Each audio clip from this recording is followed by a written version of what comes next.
ಎಲ್ಲರಿಗೂ ನಮಸ್ಕಾರ. ನನ್ನ ಹೆಸರು ವೇದಲಕ್ಷ್ಮಿ ಜಿ. ಇತಿಹಾಸ ಸಹಾಯಕ ಪ್ರಾಧ್ಯಾಪಕರು, ಸರ್ಕಾರಿ ಪ್ರಥಮ ದರ್ಜೆ ಕಾಲೇಜು ಪಾವಗಡ. ಈ ಒಂದು ತರಗತಿಯಲ್ಲಿ ನಾವು ಥಿಯೋಸಾಫಿಕಲ್ ಸೊಸೈಟಿಯ ಬಗ್ಗೆ ಅಧ್ಯಯನ ಮಾಡ್ತಾ ಇದ್ದೇವೆ.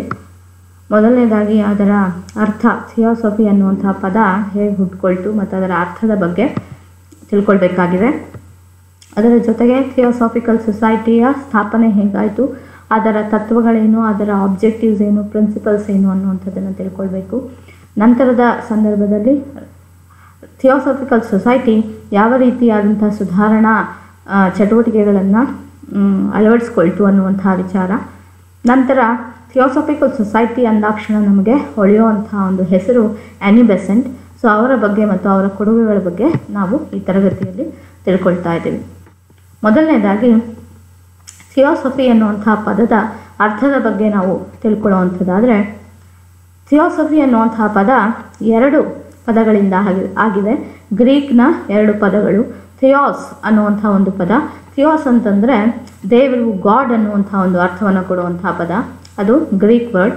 ಸೋಫಿಯಾ ಅನ್ನುವಂಥ ಇನ್ನೊಂದು ಗ್ರೀಕ್ ಪದ. ಸೊ ಅದರ ಅರ್ಥ ವಿಸ್ಡಮ್ ಅಥವಾ ಜ್ಞಾನ ಅನ್ನುವಂಥದ್ದು. ಅಂದರೆ ಇಲ್ಲಿ ಥಿಯೋಸೋಫಿಯಾ ಅನ್ನುವಂಥ ಗ್ರೀಕ್ ಪದದ ಅರ್ಥವೇ ಥಿಯೋಸಫಿ ಅನ್ನುವಂಥದ್ದು. ಸೊ ಅದನ್ನು ಕಂಬೈನ್ ಮಾಡಿದಾಗ ನಮಗೆ ಹೊಳೆಯುವಂಥ ಒಂದು ಅರ್ಥ ಏನಪ್ಪ ಅಂತಂದರೆ ನಾಲೆಡ್ಜ್ ಆಫ್ ಗಾಡ್ ಅನ್ನುವಂಥದ್ದು. ಥಿಯೋಸಫಿ ಅಂತಂದರೆ it means to say knowledge of God. So ದೇವರ ಬಗೆಗಿನ ಜ್ಞಾನವನ್ನು ಹೇಳುವಂಥ ಒಂದು ಪದ ಥಿಯೋಸಫಿ ಅನ್ನುವಂಥದ್ದು. ಅದನ್ನು ನಾವು ಸಂಸ್ಕೃತಕ್ಕೆ ಅರ್ಥೈಸೋದಾದರೆ ಬ್ರಹ್ಮಜ್ಞಾನ ಅನ್ನುವಂಥ ಒಂದು ಪದವನ್ನು ಅದು ಕೊಡುತ್ತೆ. ಅಂದರೆ ಬ್ರಹ್ಮನ ಬಗ್ಗೆ ಇರುವಂಥ ಜ್ಞಾನ ಅಥವಾ ದೇವರ ಬಗ್ಗೆ ನಮಗಿರುವಂಥ ಜ್ಞಾನವನ್ನು ಹೇಳುವಂಥದ್ದು ಥಿಯೋಸಫಿ ಅನ್ನುವಂಥ ಪದ. ಸೊ ಇದನ್ನು ಒಬ್ಬ ಗ್ರೀಕ್ ಸ್ಕಾಲರ್ ಲ್ಯಾಂಬುಚಸ್ ಅನ್ನುವಂಥವರು ಮೊದಲ ಬಾರಿಗೆ ಈ ಪದವನ್ನು ಬಳಸ್ತಾರೆ. ಥಿಯೋಸಫಿ ಅನ್ನುವಂಥ ಪದವನ್ನು ಬಳಸಿದಂಥದ್ದು to say about knowledge of God. So ದೇವರ ಬಗೆಗಿನ ಜ್ಞಾನದ ಬಗ್ಗೆ ಹೇಳುವಂತಹ ಸಂದರ್ಭದಲ್ಲಿ ಥಿಯೋಸಫಿ ಅನ್ನುವಂಥ ಪದವನ್ನು ಮೊದಲ ಬಾರಿಗೆ ಗ್ರೀಕ್ ಸ್ಕಾಲರ್ ಆದಂಥ ಲ್ಯಾಂಬುಚಸ್ ಅನ್ನುವಂಥವರು 3ನೇ ಶತಮಾನದಲ್ಲಿ ಬಳಸಿದಂಥ ಒಂದು ಸಂದರ್ಭ. ಸೊ ಅದಾದ ಮೇಲೆ ಭಾರತದಲ್ಲಿ ಅದನ್ನು ಮೊದಲ ಬಾರಿಗೆ ಬಳಸಿದಂಥದ್ದು ಥಿಯೋಸಫಿಕಲ್ ಸೊಸೈಟಿ ಅನ್ನುವಂಥದ್ದನ್ನು ನಾವು ಗಮನಿಸಬೇಕಾಗುತ್ತೆ. ಸೊ ಹೀಗೆ ಈ ಪದ ಅನ್ನುವಂಥದ್ದು ಈ ರೀತಿಯಾಗಿ ಹುಟ್ಕೊಂಡು ದೇವರ ಬಗೆಗಿನ ಜ್ಞಾನದ ಬಗ್ಗೆ ಹೇಳುವಂಥ ಒಂದು ಪದವಾಗಿ ಮತ್ತು ಅದರ ಬಗ್ಗೆ ಹೆಚ್ಚಿನ ಆಸಕ್ತಿಯನ್ನು ಉಳ್ಳಂಥ ಥಿಯೋಸಾಫಿಕಲ್ ಮೈಂಡ್ ಇರೋವಂಥ ಕೆಲವು ನಾಯಕರುಗಳು ಅದನ್ನು ಥಿಯೋಸಾಫಿಕಲ್ ಸೊಸೈಟಿ ಅಂತ ಮಾಡಿಕೊಂಡು ಭಾರತದಲ್ಲಿ ಅದರಲ್ಲಿ ಕೆಲಸವನ್ನು ಮಾಡಿದಂಥದ್ದನ್ನು ನಾವು ಗಮನಿಸಬೇಕಾಗತ್ತೆ. ಇನ್ನು ಅದರ ಸ್ಥಾಪನೆ ಮತ್ತು ಅದರ ಗುರಿಗಳೇನು ಮತ್ತು ತತ್ವಗಳೇನು ಅನ್ನುವಂಥದ್ದನ್ನು ನಾವು ನೋಡುವಂಥ ಸಂದರ್ಭದಲ್ಲಿ ಇದನ್ನು ಸ್ಥಾಪನೆ ಮಾಡಿದಂಥವರು ಮೇಡಮ್ ಬ್ಲಾವತ್ಸ್ಕಿ ಮತ್ತು ಕೊಲೊನಲ್ ಆಲ್ಕಾಟ್ ಅನ್ನುವಂಥವರು ನ್ಯೂಯಾರ್ಕ್ನಲ್ಲಿ 1875ರಲ್ಲಿ ಅದರ ಸ್ಥಾಪನೆ ಆಗುತ್ತೆ. ಆದರೆ ನ್ಯೂಯಾರ್ಕ್ನಲ್ಲಿ ಸ್ಥಾಪನೆ ಆದಂಥ ಈ ಒಂದು ಸಂಘಟನೆ ಭಾರತಕ್ಕೆ ಬಂದಂಥದ್ದು 1879ರಲ್ಲಿ. ಸೊ ಈ ಥಿಯೋಸಾಫಿಕಲ್ ಸೊಸೈಟಿ ಅನ್ನುವಂಥದ್ದು ಭಾರತೀಯ ಆಲೋಚನೆಗಳನ್ನು ಮತ್ತು ಸಂಸ್ಕೃತಿಯನ್ನು ಸ್ಫೂರ್ತಿಗೊಳಿಸುವಂಥ ಒಂದು ಕೆಲಸವನ್ನು ಮಾಡ್ತಾ ಹೋಯಿತು. ಅಂದರೆ ಅಷ್ಟರವರೆಗೆ ಭಾರತೀಯರಿಗೆ ಹಾಗಿದ್ದರೆ ತಮ್ಮ ಸಂಸ್ಕೃತಿ ಮತ್ತು ಆಲೋಚನೆಗಳ ಬಗ್ಗೆ ಮಾಹಿತಿ ಇರಲಿಲ್ವಾ ಅನ್ನುವಂಥದ್ದಾದರೆ, so it gave extra stress on the thought and culture of Indians ಅನ್ನುವಂಥದ್ದು ತುಂಬ ಮುಖ್ಯ ಆಗುತ್ತೆ. ಸೊ ಆ ಸಂದರ್ಭದಲ್ಲಿ ಮಡ್ರಾಸ್ನಲ್ಲಿ ಮೊದಲು ಸ್ಥಾಪನೆ ಆದಂಥದ್ದು. ಆನಂತರ ಅದರ ಹೆಡ್ ಕ್ವಾರ್ಟರನ್ನು ಅಡಿಯಾರ್ ಅನ್ನುವಂಥ ಒಂದು ಸ್ಥಳಕ್ಕೆ ಸ್ಥಳಾಂತರ ಮಾಡಲಾಗುತ್ತೆ. ಅದು ಮಡ್ರಾಸ್ನ ಹೊರಭಾಗದಲ್ಲಿರುವಂಥ ಒಂದು ಪ್ರದೇಶ. 1882ರಲ್ಲಿ ಅಡಿಯಾರ್ನಲ್ಲಿ ತನ್ನ ಕೇಂದ್ರ ಸ್ಥಾನವನ್ನು ಹೊಂದಿ ಥಿಯೋಸಾಫಿಕಲ್ ಸೊಸೈಟಿ ಅನ್ನುವಂಥದ್ದು ಭಾರತದಲ್ಲಿ 1879ರಿಂದ ಶುರುವಾದಂಥದ್ದನ್ನು ನಾವು ಗಮನಿಸಬೇಕಾಗತ್ತೆ. ಇನ್ನು ಇದರ ತತ್ವಗಳ ಬಗ್ಗೆ ನಾವು ಮಾತನಾಡುವಂಥ ಸಂದರ್ಭದಲ್ಲಿ ಏನು ಇದರ ತತ್ವ ಅನ್ನುವಂಥದ್ದಾದರೆ, it says about universal brotherhood of humanity ಅನ್ನುವಂಥ ಮಾತನ್ನು ಹೇಳುತ್ತೆ. ಅಲ್ಲಿ ಡಿಸ್ಕ್ರಿಮಿನೇಷನ್ ಅಥವಾ ಡಿಸ್ಟಿಂಕ್ಷನ್ ಇರಬಾರ್ದು. ಯಾವುದರಲ್ಲಿ race, creed, sex, caste or colour ಅನ್ನುವಂಥ ಮಾತನ್ನು ಹೇಳಲಾಗುತ್ತೆ. ಅಂದರೆ ನಾವು ಈಗ ಏನೇನು ಡಿಫ್ರೆನ್ಸಿಯೇಷನ್ ಮಾಡ್ತೀವಿ ಮನುಷ್ಯದಲ್ಲಿ, ಅದು ಏನು ರೇಸ್ ಆಗಿರ್ಬೋದು, ಕ್ರೀಡ್ ಆಗಿರ್ಬೋದು, ಸೆಕ್ಸ್ ಆಗಿರ್ಬೋದು, ಕಾಸ್ಟ್, ಕಲರ್, ಸೊ ಇದರ ಆಧಾರದ ಮೇಲೆ ನಾವು ಏನು ಜನರನ್ನು ಡಿಫರೆನ್ಸಿಯೇಟ್ ಮಾಡ್ತೀವಿ, ಅದೆಲ್ಲವೂ ಕೂಡ ಹೋಗಿ ಯೂನಿವರ್ಸಲ್ ಬ್ರದರ್ಹುಡ್ ಆಫ್ ಹ್ಯುಮ್ಯಾನಿಟಿ ಅನ್ನುವಂಥ ಪ್ರಿನ್ಸಿಪಲ್ಲು ಜಾರಿಗೆ ಬರಬೇಕು ಅನ್ನುವಂಥದ್ದು ಥಿಯಾಸಫಿಕಲ್ ಸೊಸೈಟಿಯ ಮುಖ್ಯವಾದಂಥ ಉದ್ದೇಶವಾಗಿತ್ತು. ಇನ್ನು ಎರಡನೇದಾಗಿ to encourage the study of comparative religion, philosophy and science. So ಇಲ್ಲಿ ಕಂಪ್ಯಾರಿಟಿವ್ನೆಸ್ಸನ್ನು ಹೇಳುತ್ತೆ. ಅಂದರೆ ಈಗ ಹಿಂದೂ ಧರ್ಮ ಅಂತ ಹೇಳಿದಾಗ ಬರೀ ಅದೊಂದನ್ನೇ ಅಧ್ಯಯನ ಮಾಡುವಂಥದ್ದಲ್ಲ, ಬದಲಾಗಿ ಹಿಂದೂ ಧರ್ಮದ ಜೊತೆಗೆ ಅನ್ಯ ಧರ್ಮಗಳ ಒಂದು ಧರ್ಮವನ್ನು, ಅನ್ಯ ಧರ್ಮಗಳನ್ನು, ಅದರಲ್ಲಿರುವಂಥ ತತ್ವಜ್ಞಾನವನ್ನು, ಅದರಲ್ಲಿರುವಂಥ ವಿಜ್ಞಾನವನ್ನು ನಾವು ಕಂಪೇರ್ ಮಾಡಿದಂಥ ಸಂದರ್ಭದಲ್ಲಿ ನಮಗೆ ಇನ್ನಷ್ಟು ಜ್ಞಾನ ಹೆಚ್ಚಾಗತ್ತೆ ಅನ್ನುವಂಥ ವಿಚಾರವಾಗಿ ಅದು ಬೆಂಬಲವನ್ನು ನೀಡ್ತಾ ಹೋದಂಥದ್ದನ್ನು ನಾವು ಗಮನಿಸ್ತೀವಿ. So comparative study of religion, philosophy and science ಅನ್ನುವಂಥ ಒಂದು ಅಂಶದ ಆಧಾರದ ಮೇಲೆ ಇದು ತನ್ನ ತತ್ವವನ್ನು ರೂಪಿಸ್ಕೊಂಡಿತ್ತು ಅನ್ನುವಂಥದ್ದನ್ನು ನಾವು ಗಮನಿಸಬೇಕಾಗತ್ತೆ. ಮೂರನೇದಾಗಿ to investigate and unexplained laws of nature and the powers latent in man. So ಇಲ್ಲಿ ಏನು ಹೇಳ್ತಾರೆ ಇವರು ಅನ್ನುವಂಥದ್ದಾದರೆ, ಅನ್ಎಕ್ಸ್ಪ್ಲೈನ್ಡ್ ಲಾಸ್ ಏನಿದೆ ಪ್ರಕೃತಿಯಲ್ಲಿ, ಸೊ ಅದನ್ನು ಇನ್ವೆಸ್ಟಿಗೇಟ್ ಮಾಡುವಂಥ, ಅಂದರೆ it says about the curiosity regarding nature, ಆಮೇಲೆ ಮನುಷ್ಯನಲ್ಲಿ ಅಡಗಿರೋವಂಥ ಕೆಲವು ಸೂಕ್ತವಾದಂಥ ಶಕ್ತಿಗಳು, ಸೊ ಇಂಥವುಗಳನ್ನು ಕುರಿತು ಅದು ಮಾತಾಡ್ತಾ ಹೋಗುತ್ತೆ. So let us investigate the unexplained laws of nature and the powers of man ಅನ್ನುವಂಥ ಮಾತನ್ನು ಇಲ್ಲಿ ಥಿಯಾಸಫಿಕಲ್ ಸೊಸೈಟಿ ಹೇಳ್ತಾ ಹೋಗುತ್ತೆ. ಅಂದರೆ ಮನುಷ್ಯ ಬೇರೆ ವಿಚಾರಗಳ ಬಗ್ಗೆ ಹೆಚ್ಚಿನ ತಲೆಯನ್ನು ಕೆಡಿಸ್ಕೊಳ್ಳೋದರ ಬದಲಾಗಿ ತನ್ನೊಳಗೆ ಏನು ಅಡಗಿದೆ ಅನ್ನುವಂಥದ್ದನ್ನು ಹೊರತೆಗೀತಾ ಹೋಗಬೇಕು ಅನ್ನುವಂಥ ಮಾತನ್ನು ಥಿಯಾಸಫಿಕಲ್ ಸೊಸೈಟಿ ಹೇಳುವಂಥ ಒಂದು ಸಂದರ್ಭ. ಅದರ ಜೊತೆಗೆ to prepare humanity for the reception of a world teacher ಅನ್ನುವಂಥ ಮಾತನ್ನು ಹೇಳಲಾಗುತ್ತೆ. ಅಂದರೆ ಮನುಷ್ಯ ಅನ್ನುವಂಥವನು ಎಲ್ಲರನ್ನೂ ಕೂಡ ಟೀಚರ್ ಅಂತ ಭಾವಿಸ್ಬೇಕು. ಸೊ ವಿಶ್ವದ ಏನೋ ಗುರುಗಳಾಗಿ ಹ್ಯುಮ್ಯಾನಿಟಿ ಅನ್ನುವಂಥದ್ದು ಭಾಸವಾಗಬೇಕು ಅನ್ನುವಂಥದ್ದು ಈ ಸಂದರ್ಭದಲ್ಲಿ ಹೇಳುವಂಥ ಮಾತು. ಸೊ ಹಾಗಾಗಿ ಥಿಯಾಸಫಿಕಲ್ ಸೊಸೈಟಿ ಅನ್ನುವಂಥದ್ದು ಈ ಒಂದು ಪ್ರಿನ್ಸಿಪಲಲ್ಲಿ ನಂಬಿಕೆಯನ್ನು ಹೊಂದಿದೆ ಅನ್ನುವಂಥದ್ದು. ನಂತರ philosophy of society was primarily drawn from Hindu and Buddhist philosophies.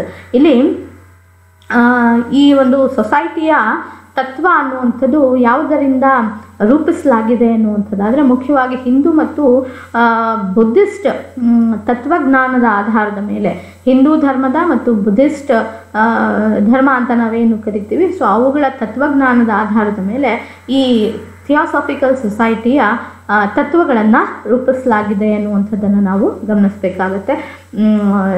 ನಂತರ study of the philosophies of all religions was necessary to find the ultimate truth. So ಏನು ಫೈನಲ್ ಆಗಿ ನಮಗೆ ಅಲ್ಟಿಮೇಟ್ ಟ್ರೂತ್ ಬೇಕು ಅಂತಂದರೆ we need to study the philosophies of all religion ಅನ್ನುವಂಥದ್ದು ಇದರ ಸಾರಾಂಶವಾಗಿದೆ.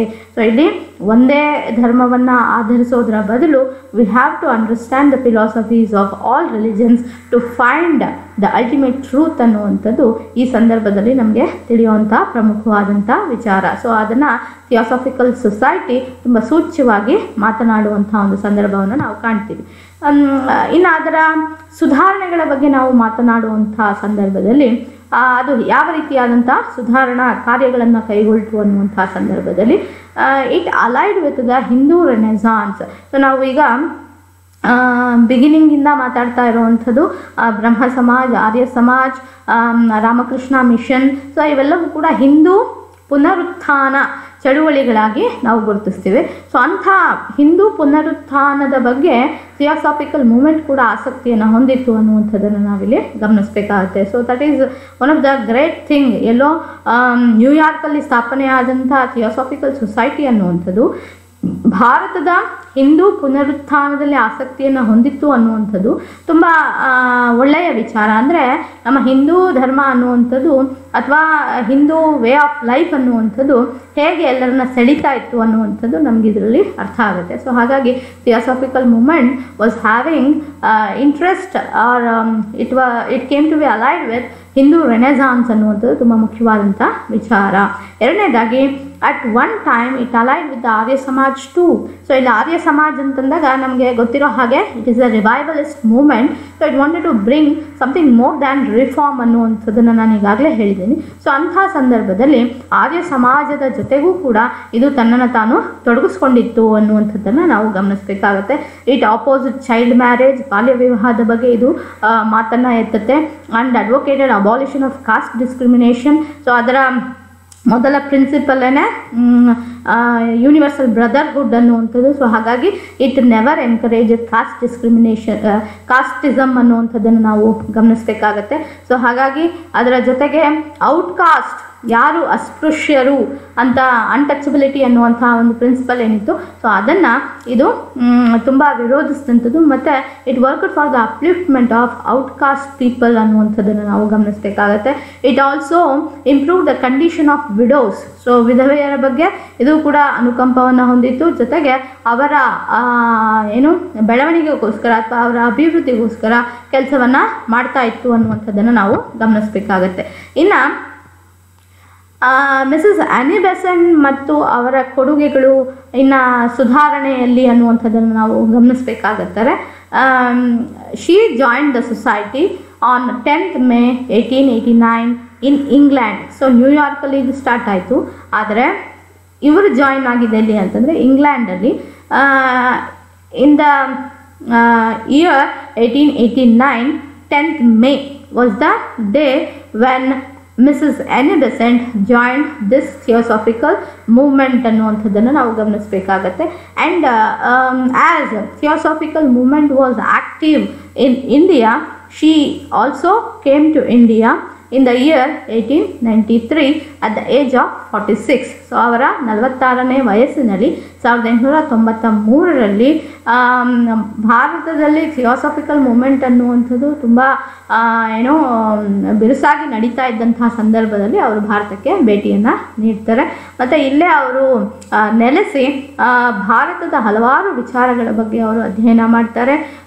ಜೊತೆಗೆ she was very much acquainted with Indian thought and culture. So ಇಲ್ಲಿ ಅವರಿಗೆ ಭಾರತದ ಆಲೋಚನೆಗಳು ಅಥವಾ ಭಾರತೀಯ ಆಲೋಚನೆಗಳು, ಸಂಸ್ಕೃತಿ ಅನ್ನುವಂಥದ್ದು ಎಷ್ಟರ ಮಟ್ಟಿಗೆ ಪ್ರಭಾವವನ್ನು ಬೀರಿತ್ತು ಅಂತಂದರೆ ಅವರು ಭಗವದ್ಗೀತೆಯನ್ನು ಟ್ರಾನ್ಸ್ಲೇಷನ್ ಮಾಡೋ ಅಷ್ಟು ಅವರಿಗೆ ಹಿಂದೂ ಧರ್ಮ ಮತ್ತು ಇಂಡಿಯನ್ ವೇ ಆಫ್ ಲೈಫ್ ಆಲೋಚನೆ ಮತ್ತು ಸಂಸ್ಕೃತಿ ಅನ್ನುವಂಥದ್ದು ಅಷ್ಟು ಪ್ರಭಾವವನ್ನು ಬೀರಿತ್ತು ಅನ್ನುವಂಥದ್ದನ್ನು ನಾವಿಲ್ಲಿ ಗಮನಿಸಬೇಕಾಗುತ್ತೆ. So she was very much Vedantic in her thought and approach ಅನ್ನುವಂಥದ್ದನ್ನು ನಾವಿಲ್ಲಿ ಗಮನಿಸಬೇಕಾಗತ್ತೆ.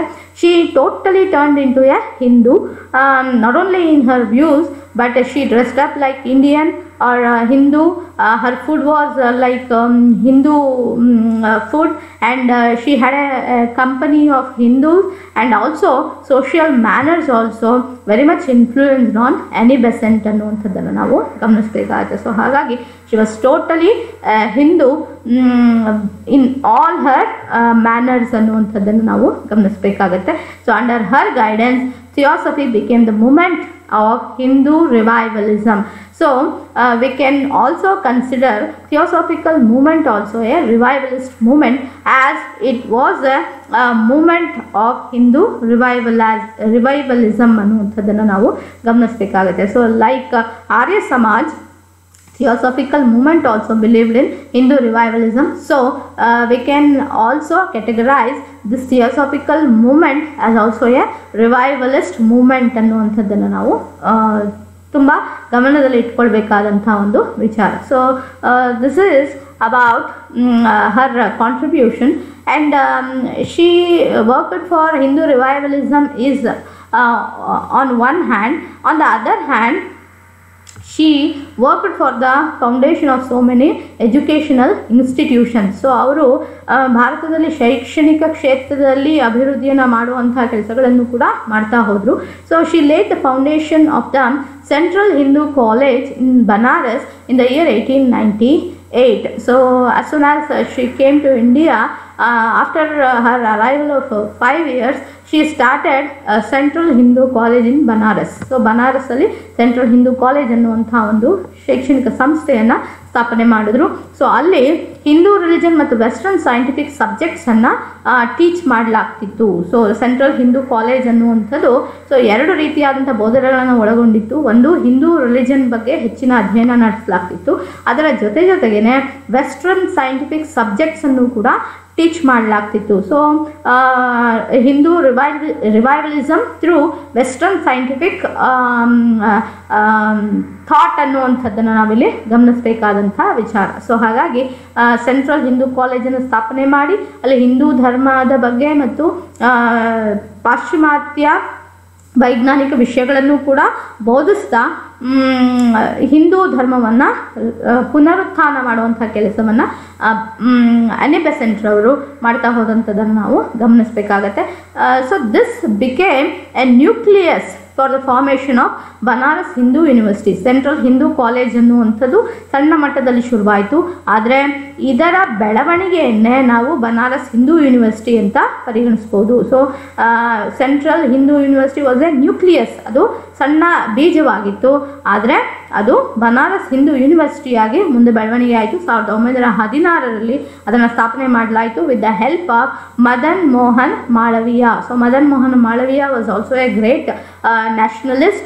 So he worked for the formation of Banaras Hindu University in the year 1916 ಅನ್ನುವಂಥದ್ದನ್ನು ನಾವು ಗಮನಿಸಬೇಕಾಗುತ್ತೆ. ಸೊ ಹಾಗಾಗಿ ಬನಾರಸ್ ಹಿಂದೂ ಯೂನಿವರ್ಸಿಟಿ ಅನ್ನುವಂಥ ಒಂದು ದೊಡ್ಡ ಮಟ್ಟದ ವಿಶ್ವವಿದ್ಯಾಲಯವಾಗಿ ಸೆಂಟ್ರಲ್ ಹಿಂದೂ ಕಾಲೇಜ್ ಬೆಳೆದಂಥ ಒಂದು ಸಂದರ್ಭ. ಸೊ ಅದನ್ನು ಸ್ಥಾಪಿಸೋದ್ರಲ್ಲಿ ಮದನ್ ಮೋಹನ್ ಮಾಳವೀಯರವರ ಪಾತ್ರ ತುಂಬ ಹೆಚ್ಚಿನದ್ದು.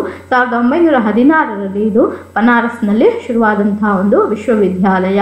ಸೊ ಅದರ ಜೊತೆಗೆ also did much for the cause of female education. So not only Hindu ಧರ್ಮ ಮತ್ತು ಅದರ ವಿಚಾರಗಳನ್ನು ಅಧ್ಯಯನ ಮಾಡೋದಕ್ಕೆ ಹಿಂದೂ ಕಾಲೇಜ್ ಮತ್ತು ಹಿಂದೂ ಯೂನಿವರ್ಸಿಟಿಯನ್ನು ಸ್ಥಾಪನೆ ಮಾಡಿದ್ದೇ ಅಲ್ಲ, ಬದಲಾಗಿ ಮಹಿಳೆಯರ ಶಿಕ್ಷಣಕ್ಕೂ ಕೂಡ ಹೆಚ್ಚಿನ ಒತ್ತನ್ನು ಕೊಟ್ಟಂಥವರು ಮಿಸಸ್ ಎನಿ ಬೆಸೆಂಟ್ ಅನ್ನುವಂಥದ್ದನ್ನು ನಾವು ಗಮನಿಸಬೇಕಾಗತ್ತೆ. And she also worked for Indian nationalism. She also became a president of Indian National Congress once ಅನ್ನುವಂಥದ್ದನ್ನು ನಾವು ಗಮನಿಸಬೇಕಾಗತ್ತೆ. ಸೊ ಇಲ್ಲಿ ಐರಿಷ್ ಹೋಮ್ ರೂಲ್ ಮೂವ್ಮೆಂಟ್ನ ರೀತಿಯಲ್ಲೇ ಹೋಮ್ ರೂಲ್ ಲೀಗ್ ಅನ್ನುವಂಥದ್ದನ್ನು 1916ರಲ್ಲಿ ಸ್ಥಾಪನೆ ಮಾಡಿ ಇಂಡಿಯನ್ ನ್ಯಾಷನಲಿಸಮನ್ನು ಸ್ಫೂರ್ತಿಗೊಳಿಸುವಂಥ ಕೆಲಸವನ್ನು ಮಿಸಸ್ ಎನಿ ಬೆಸೆಂಟ್ ರವರು ರಾಷ್ಟ್ರೀಯ ಹೋರಾಟಕ್ಕೂ ಕೂಡ ತಮ್ಮ ಕೊಡುಗೆಯನ್ನು ಕೊಟ್ಟರು ಅನ್ನುವಂಥದ್ದನ್ನು ನಾವು ಗಮನಿಸಬೇಕಾಗತ್ತೆ. So she formed a home rule league on the pattern of Irish home rule movement to inspire Indian nationalism in the year 1916 ಅನ್ನುವಂಥದ್ದನ್ನು. ಸೊ ಅದರ ಮೂಲಕ ಭಾರತೀಯ ರಾಷ್ಟ್ರೀಯ ಚಳುವಳಿಗೂ ಕೂಡ ಅವರು ತಮ್ಮ ಕೊಡುಗೆಯನ್ನು ಕೊಡ್ತಾ ಹೋದರು ಅನ್ನುವಂಥದ್ದನ್ನು ನಾವು ಗಮನಿಸಬೇಕಾಗತ್ತೆ.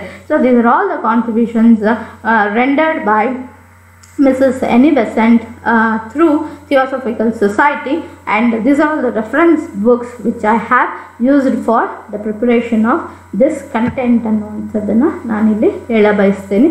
So thank you very much for your patient listening.